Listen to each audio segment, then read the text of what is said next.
the top of the hour, so I think we'll go ahead and get started with our introduction. Thank you everyone for joining us. Before I introduce our speaker and our talk this Thursday afternoon, I'm going to go ahead and begin with our acknowledgement of the Pueblo, Ute, Paiute, Dene, and Hickory Apache people who are traditional homelands where we work and live at Crow Canyon.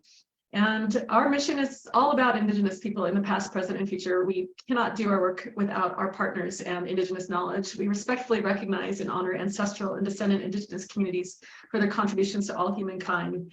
We are grateful to all Indigenous people, and we support the preservation and protection of cultural traditions, ancestral connections, and sacred lands with the work that we are doing for our mission here at Crow Canyon. So coming up, we have on Saturday, September 30th, a special webinar, which is our annual meeting. We have been, because of COVID, we've started doing our annual meetings online, like a webinar, and we engage so many more people that way that even though we can do them on campus right now, we're still doing it this year. Hopefully, we will have our Zoom room done at some point, and we will be able to simulcast. But it's really going to be fun. Our staff have been making videos from the field and the lab and mobile learning lab.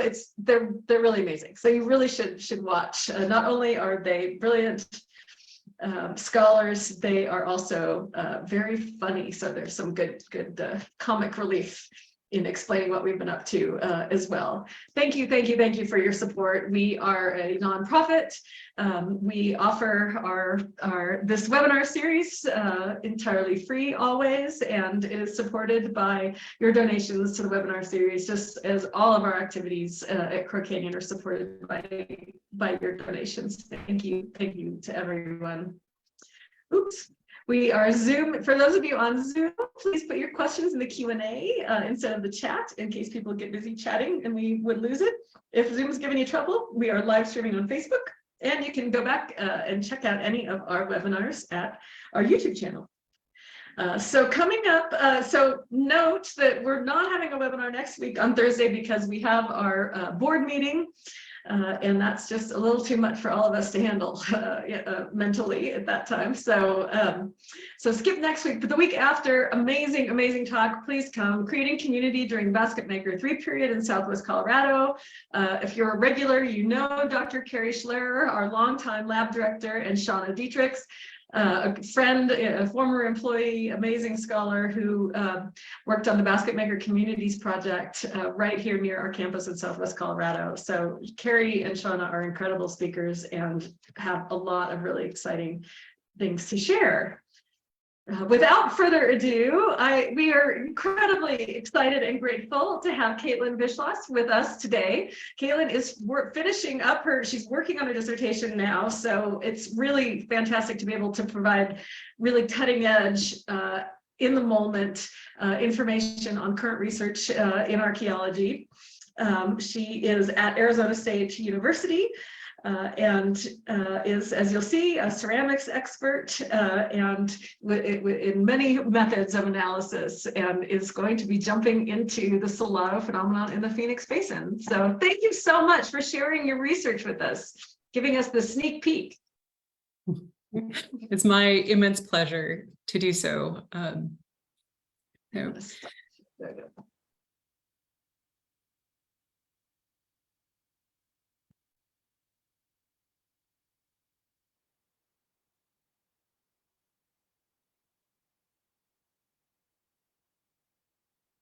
Okay, is that looking good for the other side? Looks perfect. Thank you. Excellent. Great. Well, good afternoon, everyone. Thank you so much, Crow Canyon, for the invitation to present today. And thank you to everyone who's tuning in on all the various media platforms. I'm really excited to share this research that it's very much ongoing. So we're right in the middle of it, but I've got some fresh, new, never before seen results to share. And I'd like to get us started with a brief introduction to the Salado phenomenon for anyone who's not familiar with that already. So around 1300 CE, a suite of different pottery types referred to as Salado polychromes or Roosevelt Red Ware. I will probably use those terms interchangeably throughout the talk. They mean basically the same thing to me. So Salado polychromes or Roosevelt Red Ware spread rapidly across this broad swath of the US Southwest. So the pale polygon there kind of shows the extent of where this shows up across the Southwest. And this encompasses portions of the traditional Hohokam, Mogollon, and ancestral Pueblo archaeological culture areas. And this rapid spread of this pottery and its continued production and use across the region for about 150 years until around 1450 CE creates this material culture pattern that archaeologists have called the Salado phenomenon. The archaeologists have been interested in this phenomenon for nearly a century, and a lot has been published on the topic. I'm going to just cavalierly bypass about 60 years of that foundational research and begin with hitting a couple of major developments more recently, beginning with Patricia Crown's study of Salado polychrome ceramics published in 1994. And there's a picture of the cover of her book there on the screen. So Crown's research was really a foundational contribution to the study of Salado ceramics and the Salado phenomenon. And it established a number of really important basic facts, pieces of knowledge about this phenomenon and this pottery. So her study established that Salado pottery was produced at multiple locations throughout the region where it appears, and it was used in a wide variety of tasks. So there wasn't one single place producing and trading it out everywhere. It was produced all over the place. It's not used for just specific specialized tasks. It's used for a wide range of daily activities. You see all kinds of different useware on it. And she also found in this broad regional perspective study that she did, the attributes of different Salado polychromes don't parse out neatly into geographic or temporal patterns. So at the time, it was really difficult to tease out what might be early, what might be later, what might be Eastern, what might be Western or Northern, or whatever kind of division might make sense. And even if there seemed an inkling of that, it was difficult to get that to resolve neatly. So the picture there is quite complex. Kind of everywhere this appears, it looks kind of the same. Everywhere it appears, it looks a little different. But Crown, in the conclusions of her study, also argued that Salado polychrome pottery is related to a set of shared religious ideas that spread across this area. And that theme of shared ideas is one that has continued through subsequent research in various ways. Since Crown's work was published, a lot of other research on Salado has been undertaken across the region, including, very importantly, the development of finer grained chronologies for these different variants of Salado polychromes. So there are some identifiable things that have later start dates to their production. So we can get some temporal resolution that wasn't really possible earlier. And an overall pattern has emerged through this research that links the origin and spread of Salado to Kayenta migrations out of northeastern Arizona to the south, after which a new inclusive religious, social, political ideology develops alongside this pottery tradition. And these both together spread widely across the region and were maintained through lasting connections among migrants and their descendants. And for public audiences, Archaeology Southwest has published a lot of great discussions about this research, especially focused on areas of southeastern Arizona and southwestern New Mexico. I have just the cover of one of their magazine issues pictured here. The Phoenix Underground issue also has a discussion that's relevant. Of course, Phoenix is relevant to what I'm talking about today. But this migration-centered narrative, this explanatory model, has really become the kind of most prominent big picture narrative in the Southwest right now about the Salado phenomenon. So, but let's zoom in and look more closely at Phoenix. We can do that quite literally. I have my study area in a little rectangle there, so you can see these sites. So Phoenix Basin is a place of deep and continuous history for Hohokam or Hohokam communities. And it's not one of the places where Salado pottery originated. So Salado pottery would have arrived here sometime after its development during that post-1300 CE spread across the region. And as you saw in the previous figure, Phoenix is kind of at the western end of that regional distribution. And up until quite recently, provenance and material characterization studies of Salado polychrome ceramics in the Phoenix Basin have been really small. The results have been inconclusive and sometimes contradictory. So there really hasn't been a solid basis for understanding whether Salado polychrome pottery was produced in the Phoenix Basin or produced elsewhere, how many production locales there might have been that provisioned Phoenix Basin residents, or how the production and distribution of Salado pottery in or to the basin might have changed through time. And the lack of solid empirical data to answer some of those fundamental questions has meant that discussions and ideas have grown up around and in between sort of these hints and guesses, inklings and suggestions by small inconclusive studies. And what's also happened is that well-developed models with strong supporting evidence that have been developed elsewhere in the region have been applied to the Phoenix Basin. So the migrant-focused model is an example of that. Even though the local picture, what we do see hints at the Phoenix Basin picture being quite different from other parts of the region. For example, Phoenix Basin sites don't have migrant enclaves of the kind that are seen elsewhere in the region. And if you look at like social networks patterns, there are a number of things that suggest that there's a different set of relationships that are shaping the character of what's happening with Salado in Phoenix as compared to other parts of the region. And there's some other notable things to just mention about the nature of this presence of Salado polychrome pottery in Phoenix. They have a very curious presence here. They only make up to 2% of the ceramic assemblage, but more commonly it's 0.5% or 1%. So they're not common. The vast majority of what's happening in people's ceramic assemblages is plainware and redware and not polychrome. But even though there's only this little bit, it shows up in all kinds of different contexts and all kinds of sites during the late Classic period. So it has this kind of low frequency but high ubiquity pattern that's really intriguing. In any case, it's high time to get some empirical data in hand so that we can answer some of these foundational questions, reevaluate existing models, and develop some new ones. And this is what I'm undertaking in my research. What makes the Salado phenomenon phenomenal is the fact that we have this region-wide tradition that intersects with widely varying local cultural contexts. So everywhere in that regional distribution, we have people with different cultural backgrounds, different histories, different traditions and ways of doing things.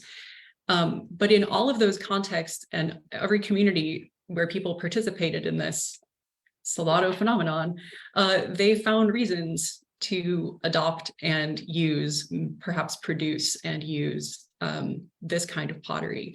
And so I think looking at this in local perspective, and one reason why I think taking this case study focused locally within the Phoenix Basin is compelling is to just look at how this regional phenomenon intersects a very rich and deep local history and what happens when these things come together. So the overarching question that's driving my research is how were Salado polychrome ceramics incorporated into contemporaneous Hohokam ceramic assemblages? And I'm asking the word incorporated to do a lot of work there in that question, because I'm using that to refer to all of the relations of Salado pottery to other kinds of pottery. And principally in the Hohokam context, that means plainwares and redwares. But in terms of production, distribution, and use. And so to approach ways of answering this question, I'm taking kind of two primary, I'm doing this in two primary ways. So I'm looking in the first portion of my study at production and distribution using a suite of complementary compositional characterization methods, including neutron activation analysis, electron probe microanalysis, petrography, and laser ablation ICP-MS. And I think about that compositional production and distribution part, maybe as speaking more to the potter's perspective. Oftentimes we're in provenance and production studies, we're thinking about the choices that potters made and how potters interacted with the landscape and the choice of raw material, the preparation of that material, the forming of pots.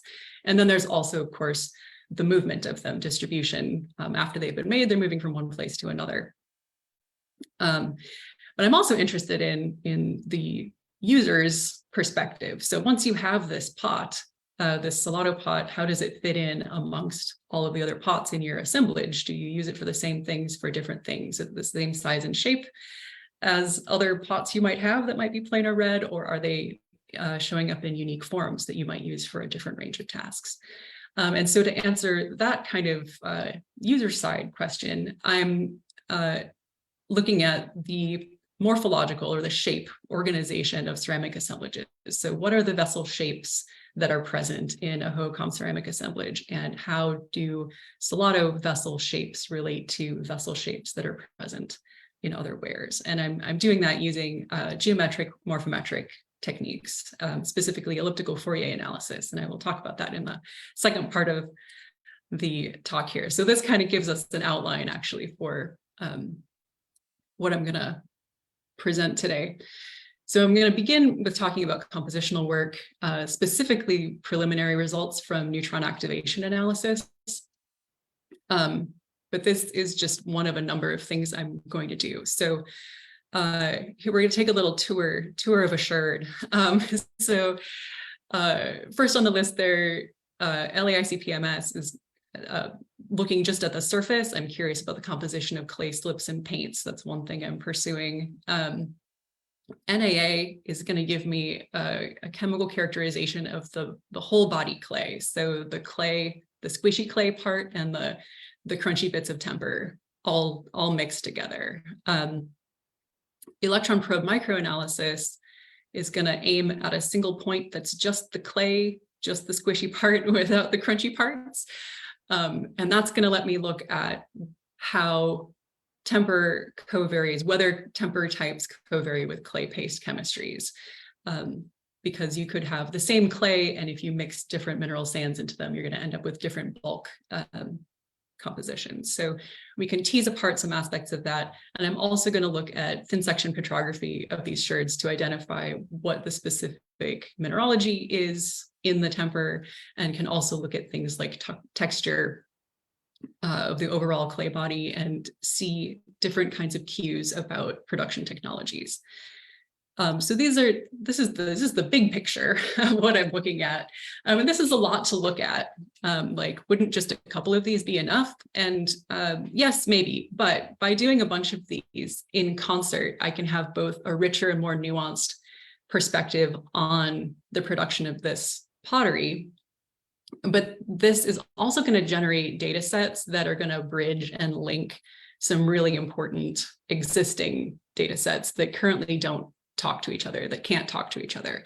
So for example, Phoenix Basin plain and red wares have been characterized, and really amazing studies of ceramic provenance have been conducted using mostly electron probe microanalysis, petrography, and binocular microscope identification of temper. But pretty much no Salado polychromes. Okay, there are 5. I found in a report there are 5 Salado polychrome samples that have been studying the electron probe microanalysis. Totally inconclusive. I don't know that the results got published anywhere other than mentioned in the report. But so there's no real way to compare the Salado polychrome clay composition with the clay compositions of other Hohokam wares in the Phoenix Basin. Conversely, there's a lot of regional data on Salado polychromes in the NAA database at MER, but until April of this year, there weren't any Hohokam plain and red wares from the Phoenix Basin in the NAA database. So we have, really strong databases of compositional information that haven't been able to talk to each other. So we can't do any direct comparisons of things. So this is also going to bridge things, and hopefully in ways that expand the utility of each of those data sets and helps, loop the Phoenix Basin into broader synthetic pictures and discussions of ceramic provenance, rather than kind of standing on its own. Okay, well, let's get into NAA. I had the immense pleasure of spending most of the last year, most of the last calendar year in Columbia, Missouri as an archaeometry predoctoral intern at MUR's archaeometry lab, where I was trained in doing all of the steps of sample preparation for NAA, just got to be present for the whole process, which was fantastic. So you can see that's my my left hand there on the left-hand side of the screen, and some of the samples that I've just cut with a rock saw. And then the surface of the sample gets burred off. We just want to have the interior and not the paint and the slip. The sample gets ground and weighed and sealed into vials over a torch, which was something really fun to learn. And this is my celebratory photo after I finished my 278th and final sample while I was there. And then they go for a, it's not quite correct to say they go for a dip in the pool, but they do. And then the magic happens, and then you get some data, and the data is what I really want to talk about. So here we go. One of the big questions we have is about how Phoenix Basin Salado polychromes relate to, I'll use Roosevelt Red Ware. So Phoenix Basin Roosevelt Red Wares compared to Roosevelt Red Wares from the rest of the broader Southwest. So this is all of the Roosevelt Red Ware from the NAA database, but I've left the Phoenix Basin turned off so that when I turn it on, you can see where it lands. Bing. So we can see here that the Phoenix Basin Roosevelt Red Wares occupy a pretty distinct space here. And it's overlapping a little bit, which you would expect as different regions interact and things might move around. The primary overlap we see is kind of with Tonto Basin, which is in the blue there. But what we don't see is, evidence that all of these Roosevelt Red Wares were produced someplace else outside the Phoenix Basin and brought to the Phoenix Basin. What it looks like is this is a good indication of local production of Salado polychromes. And that's fairly new, fairly new information. It confirms what we've suspected. And this, of course, this whole data set will be analyzed again, but it's pretty obvious where it stands, which is neat to see.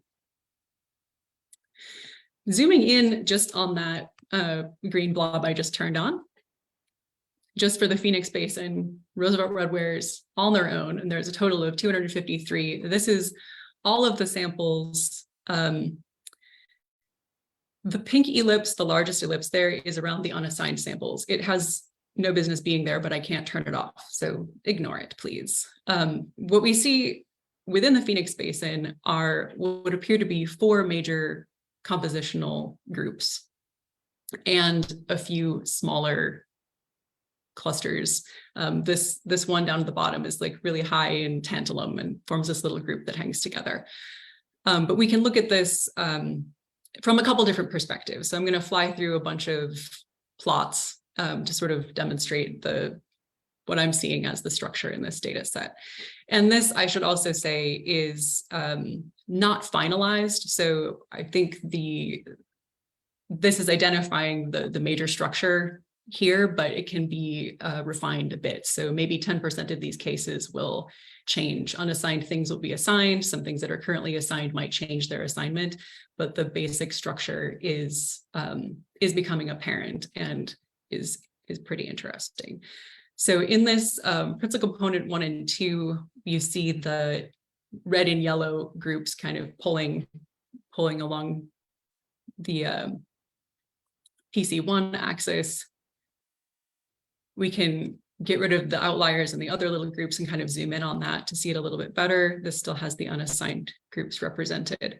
If we take this and rotate it and look at principal components 2 and 3, right now it looks like groups 3 and 4 are right on top of each other, but when we rotate that, the colors have changed here and the unassigns are not represented, but 3 and 4 really pull apart nicely in that view.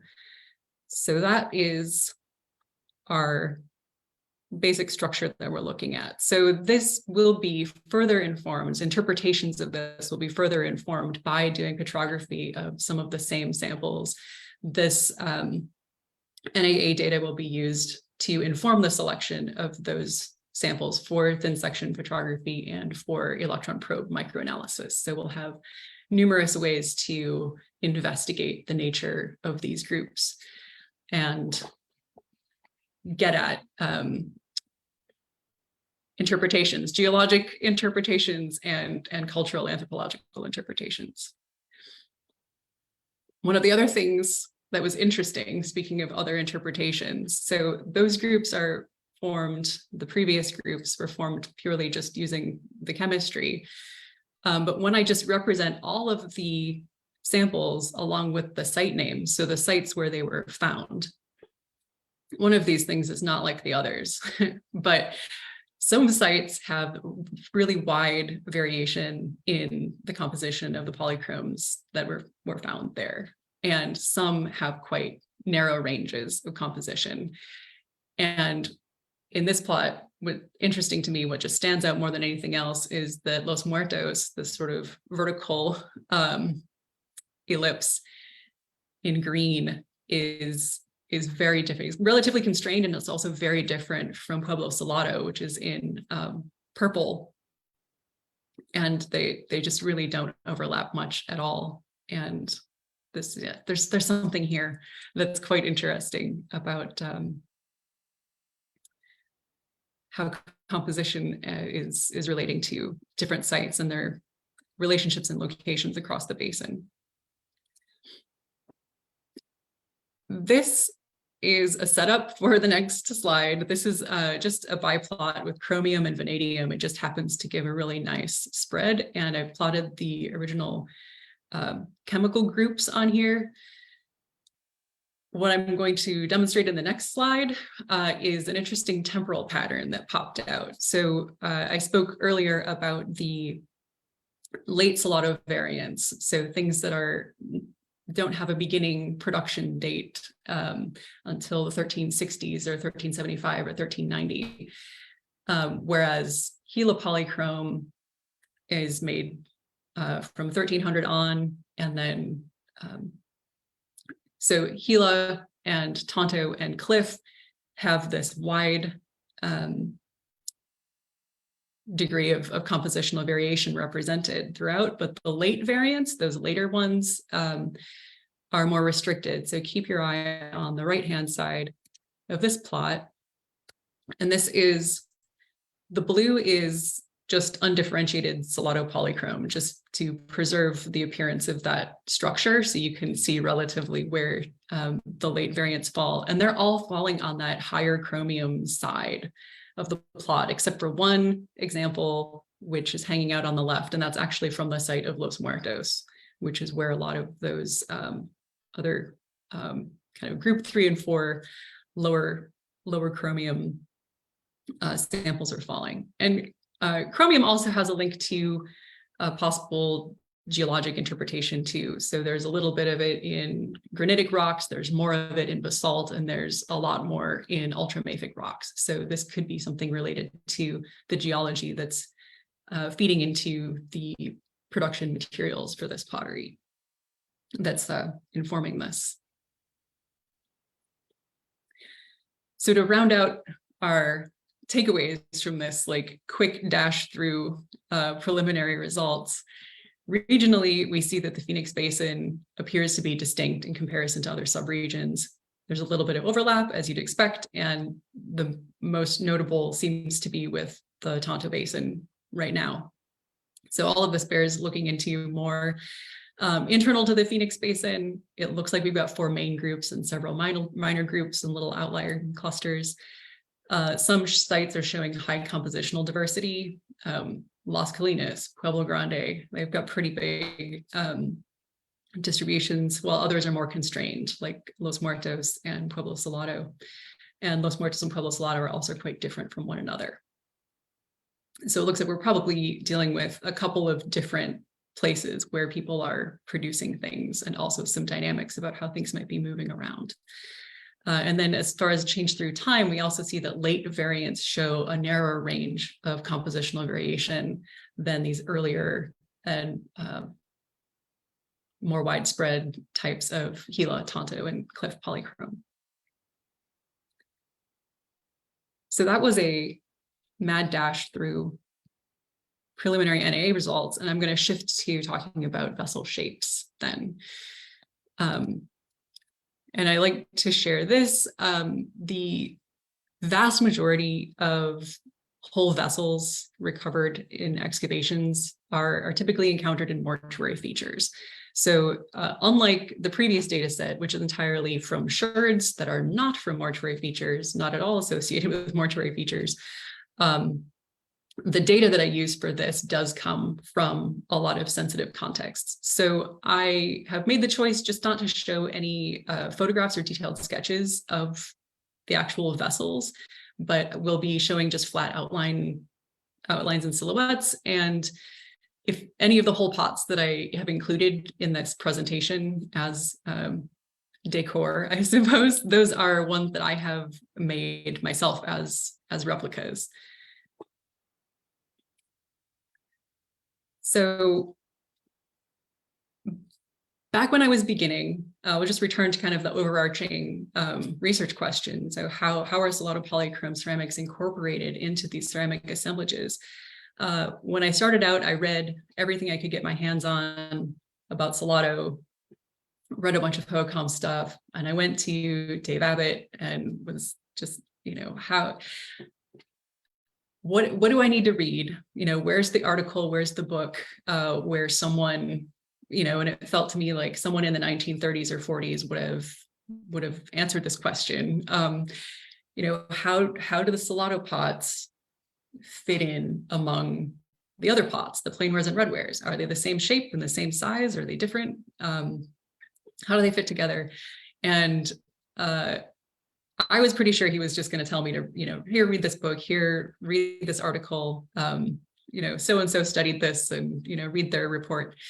But instead he sat back and said, nobody's really asked that question before. And so I was like, okay, well, how can I then try to answer that question? The way I think about this is, if I were to go in and into a Hohokam household, open up the kitchen cabinets, metaphorically, and you see all the pots and pans and the bowls and jars of various kinds. Which ones are the Salado vessels? And what does that answer tell us about how they were used? Are they the same size and shape as something that you have in a different ware? Are they unique? Do you use them the same or differently? So this is what I'm approaching here. And thankfully, people working in the Phoenix Basin have for a long time made profile images of whole vessels. And so there is an existing body of data that's accessible to answer this. And thank goodness, because going to the literature, it was very difficult. You see different researchers working in the Phoenix Basin using different criteria to classify vessel forms as bowls and as jars.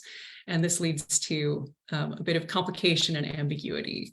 During the classic period, there's a new form that appears, that some people call a wide mouth jar and other people would call a recurved rim bowl.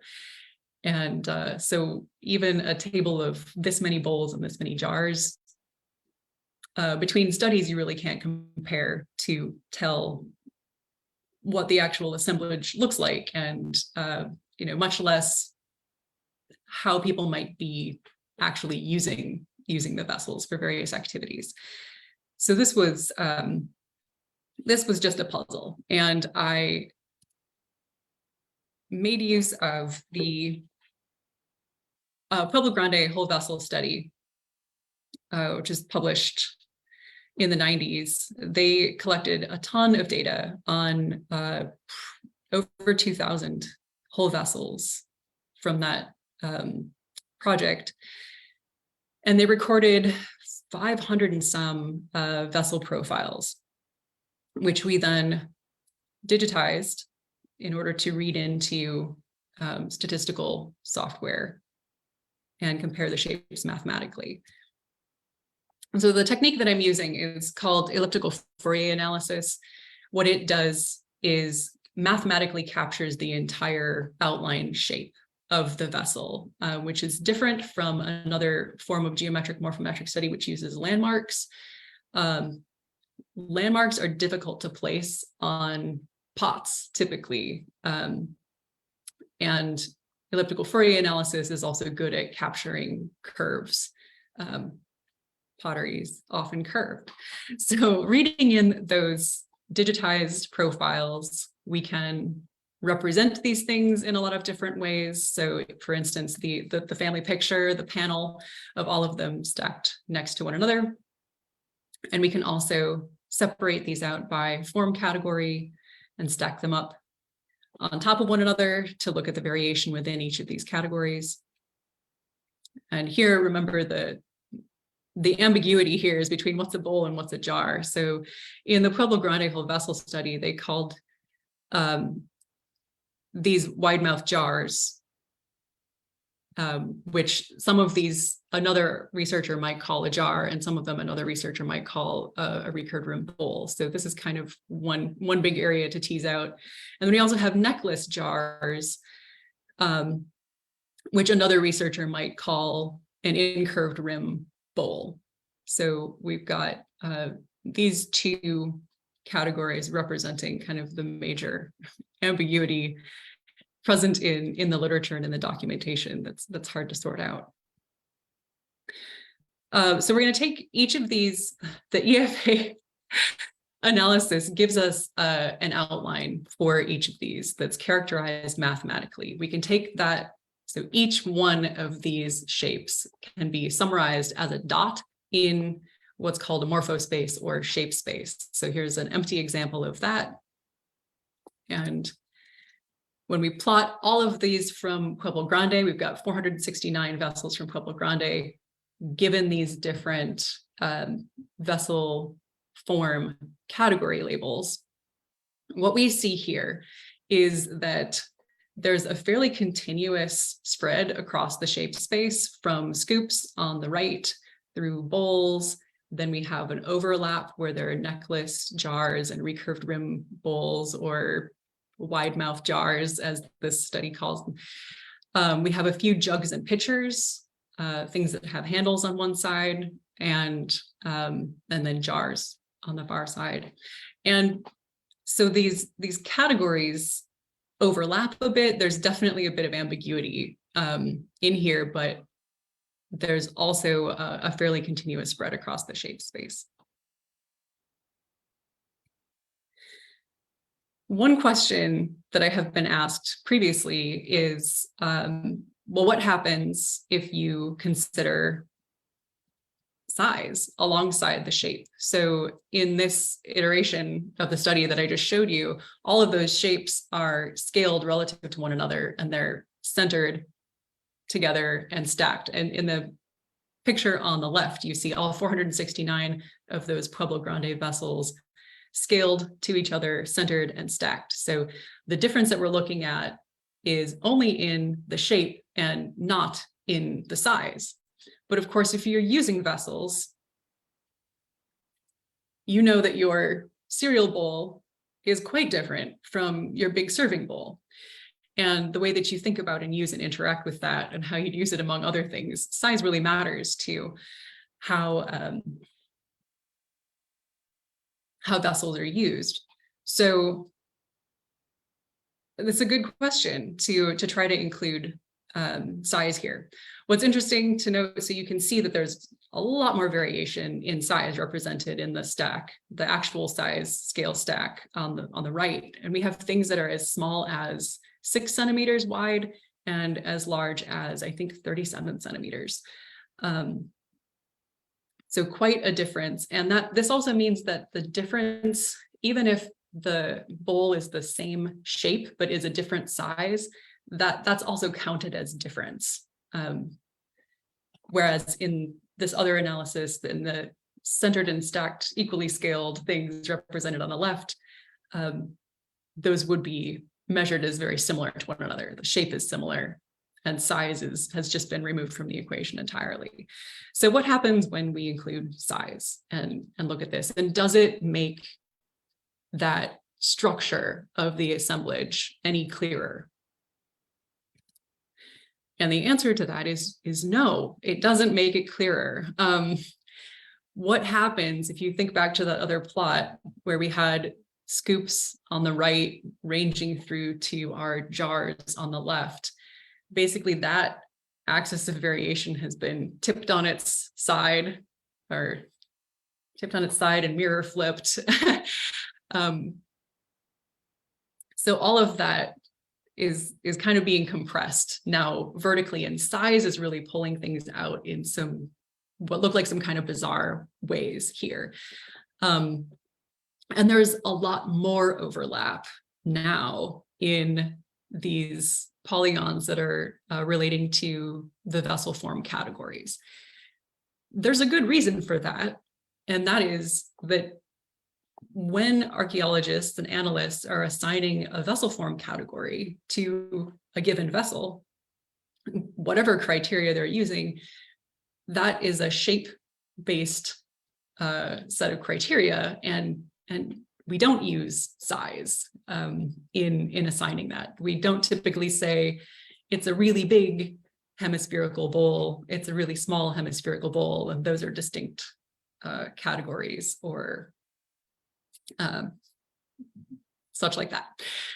But what we do see reflected here is a bit, you can see kind of how size is interacting with vessel shapes in some ways. So scoops typically are small. So things that you put that you hold in your hand tend to be small. So we have handled jugs that tend to be small. We've got scoops that tend to be small. There are some very small bowls and there are some very small jars, but there are also some really big bowls and there are some really big jars. So we do see that reflected. I think my takeaway from this, I didn't know what the answer was going to be. So I was very curious to see what happens when we do include size in this way, and maybe it would clarify things. I think the metric data, the size data on its own will be really interesting to look at in a different way, but including it as an aspect of the shape study doesn't really seem to be clarifying things. So there's that exploration. Okay, next I would like to talk about multiple sites. So that was just Pueblo Grande and the 469 vessel profiles that we digitized of all wares and types for Pueblo Grande. But we've also digitized all wares and types for all of the study sites that I have, and some others that I do have compositional data for, but not from these vessels, of course. But Pueblo Grande, Las Colinas, Los Muertos, Pueblo Salado, Gran Canal, Las Acequias, Casa Buena, and Casa Grande.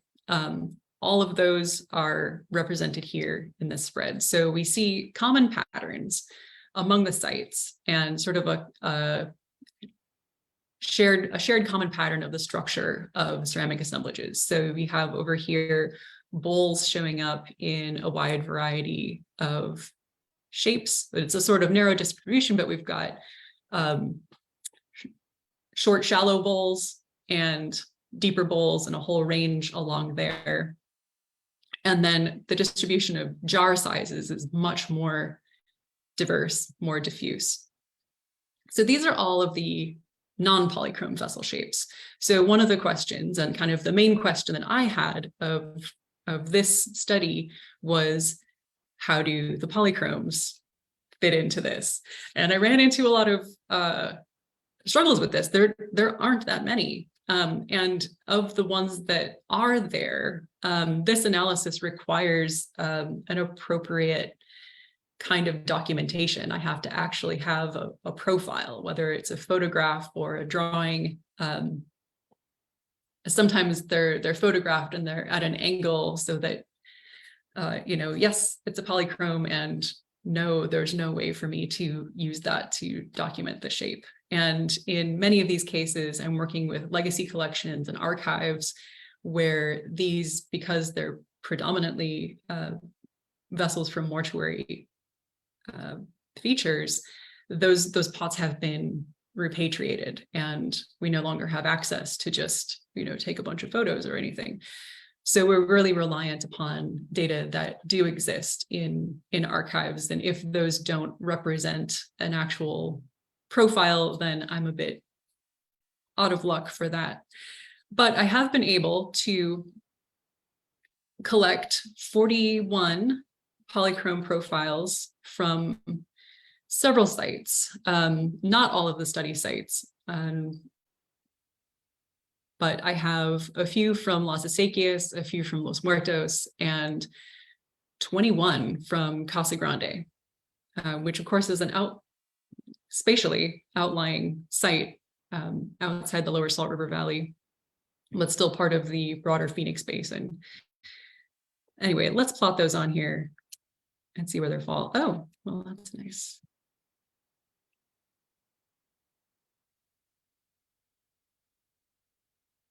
Oh, good heavens.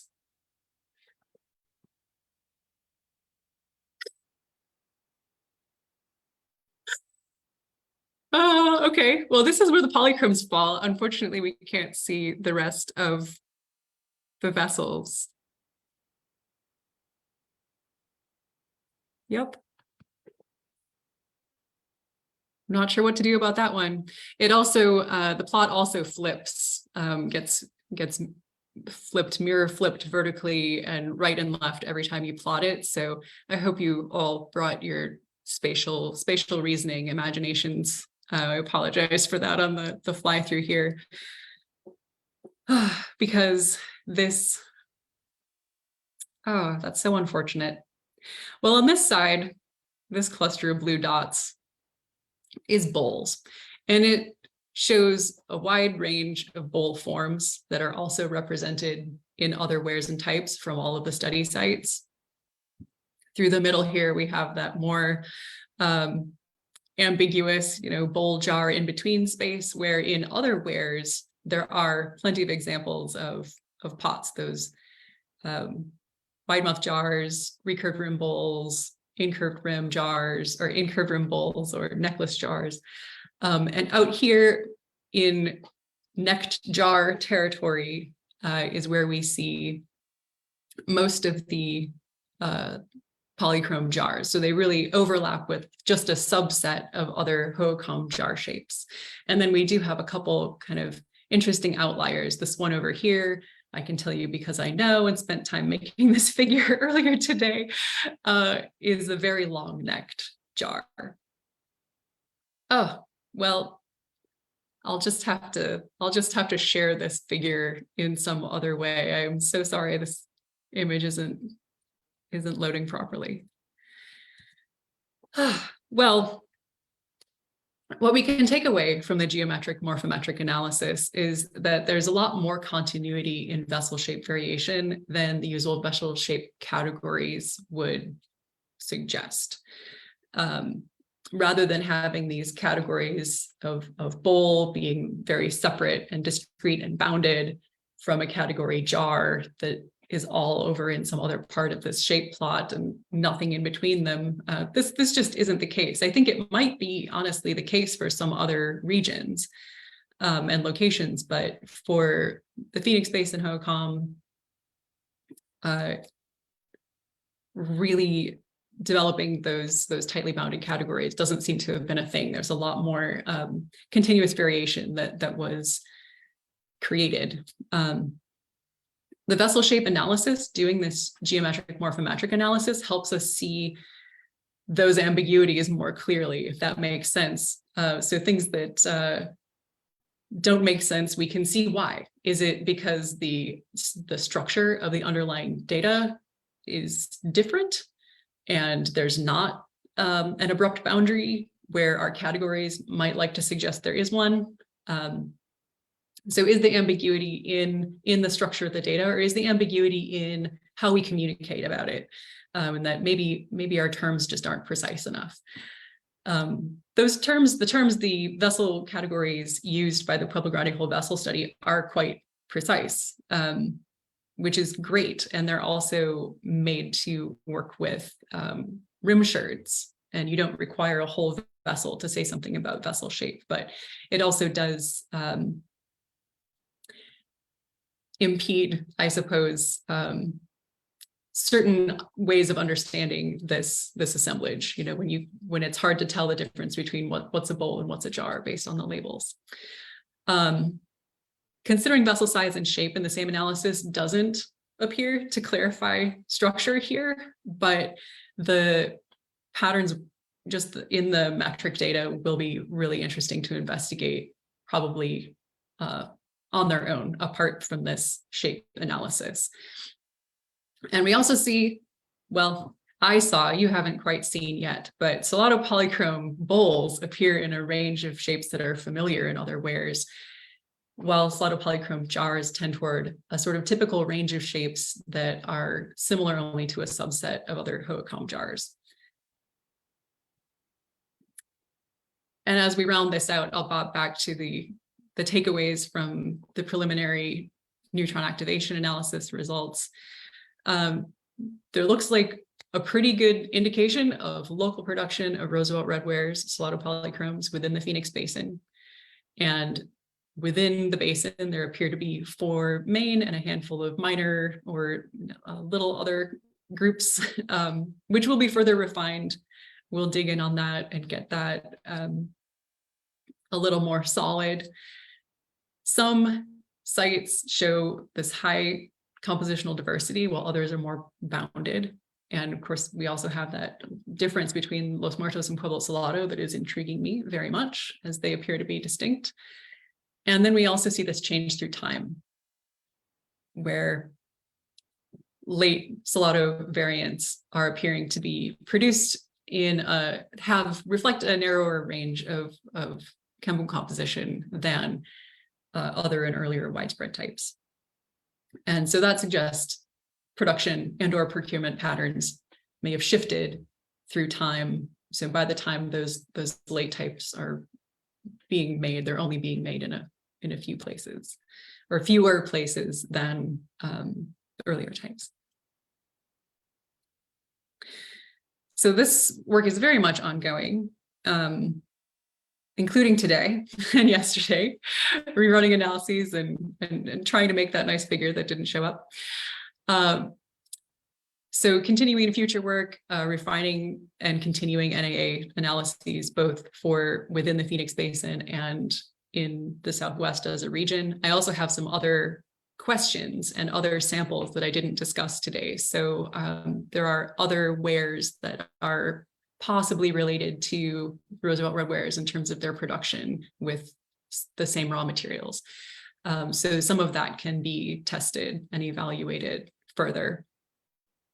I'm, as I said earlier, going to use the NAA data to inform the selection of samples for electron microprobe analysis and petrography.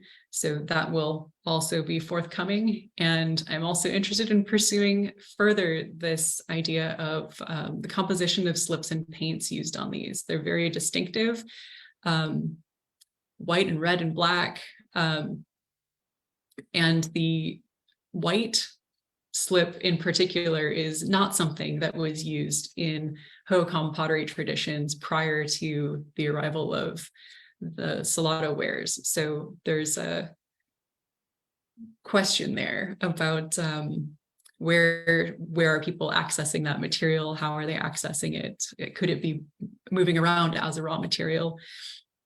Lots of interesting questions to pursue there. And The GM work is, I had a couple of very specific questions to ask of it, but as I developed that study, it has shown lots of potential as a research tool. Like there are many questions that one could ask of this kind of data set, and I will not be able to exhaust its research potential in the course of my dissertation work. So I think that expanding that database of vessel shapes beyond the Phoenix Basin, outside the Southwest, will be really valuable and interesting for continuing research. I also think that the Phoenix Basin patterns, what I'm seeing here, the patterns are really going to kind of pop and show up in contrast to some other regions, just a gut feeling about other ceramic assemblages and how they're structured. I think that it is probably quite different. It would be really interesting to dig in and document that and look at what those differences might be, or find out that I'm wrong, which is also like, that's the kind of science mind I have. I guess I'm ready to be convinced of other things if there's compelling evidence. Just to finish up, the broader aims of the work that I'm doing. So I'm focused right in the middle of this diagram here, looking at Salado in the Phoenix Basin. It's a very localized, very specific case study, but it sits at the intersection of these three different research domains. And my goal is that by answering some of these questions and pursuing research in this intersection, I can contribute to our knowledge in all three of these different realms. So we can deepen understandings of late classic period Hohokam archaeology. We can contribute knowledge to regional understandings of the Salado phenomenon. And also we can understand more about how archaeological thought and practice shape the possibilities for current and future research. And this is something especially, I'm really passionate about this particular topic. It relates a lot to collections-based research, archival research, and also best practices for planning new work and doing laboratory work and doing curation work. So thinking critically through that and developing ways of looking at things that help us understand how our practices shape knowledge about the past, I think is also something that I hope it's something valuable, and I hope that this study can also contribute to that. So I will end with my gratitude for many people who have assisted this work in many ways. And I would especially just like to call out the students that I've worked with over the past several years, mostly undergraduate students at Arizona State who worked with me through a research apprenticeship program and did a lot of the work to digitize those vessel profiles. So I really appreciate their work with me. And thank you again to Crow Canyon for the opportunity to share this.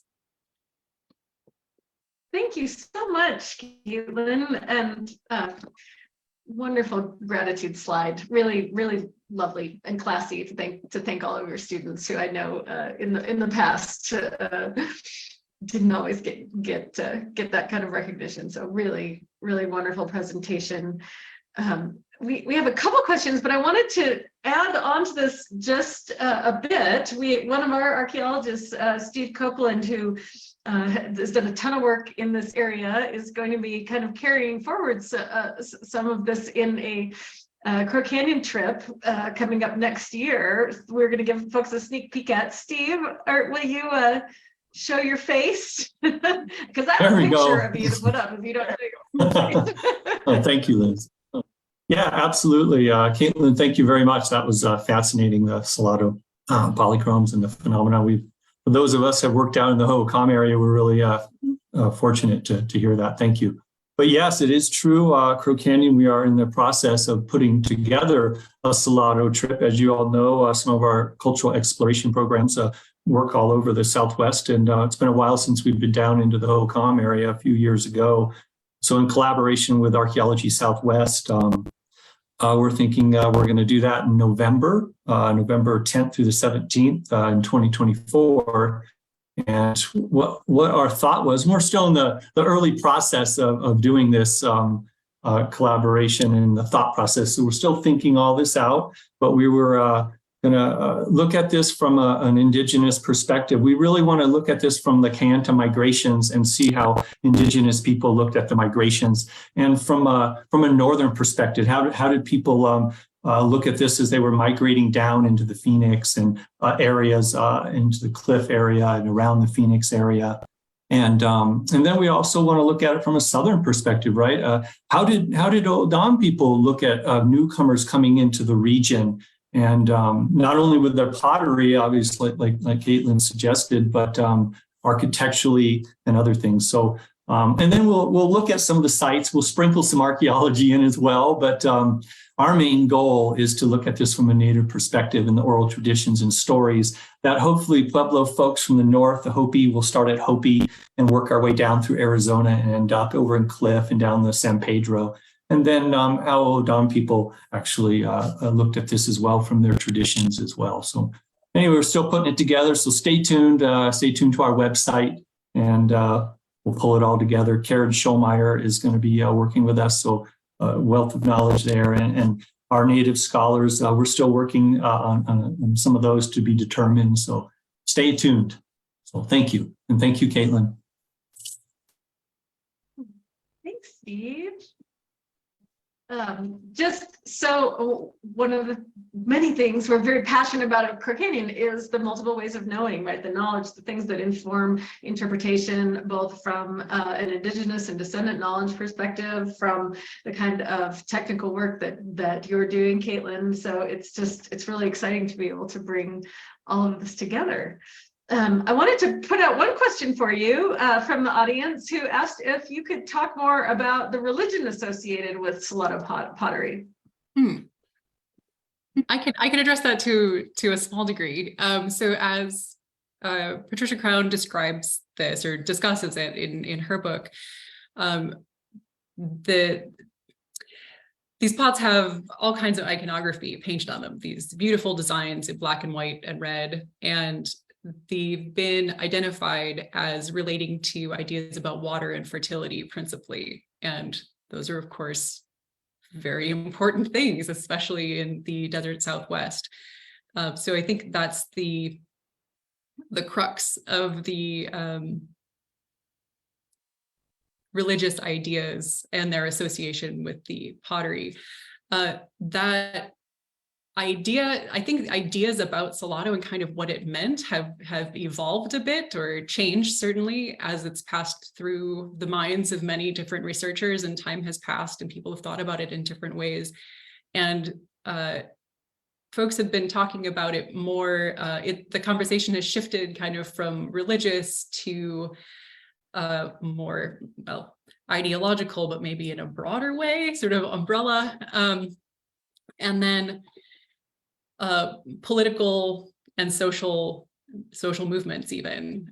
So things that people are participating in, but that come with a package of ideas. So the ways that people have been talking about it have shifted a bit from religion to participatory, ideological something or other. So a little bit looser on that concept, but I would refer you to Patricia Crown's book if you want to read a discussion specifically on that aspect of religious thought.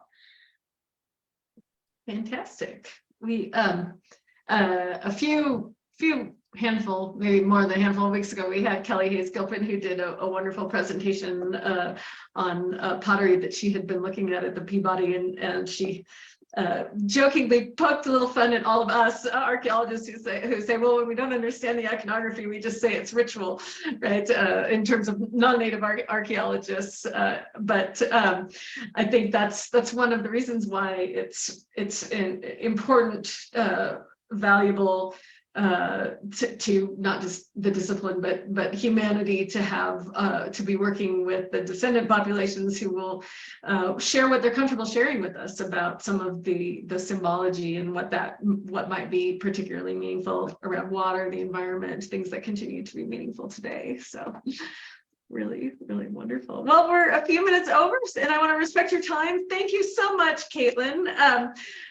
Good luck finishing your dissertation, and we will be excited for you to come back and tell us if anything's changed in your interpretation since you started. So really, we feel very lucky to be able to hear your research in progress. Thank you very much. All right, take care. We'll see you soon.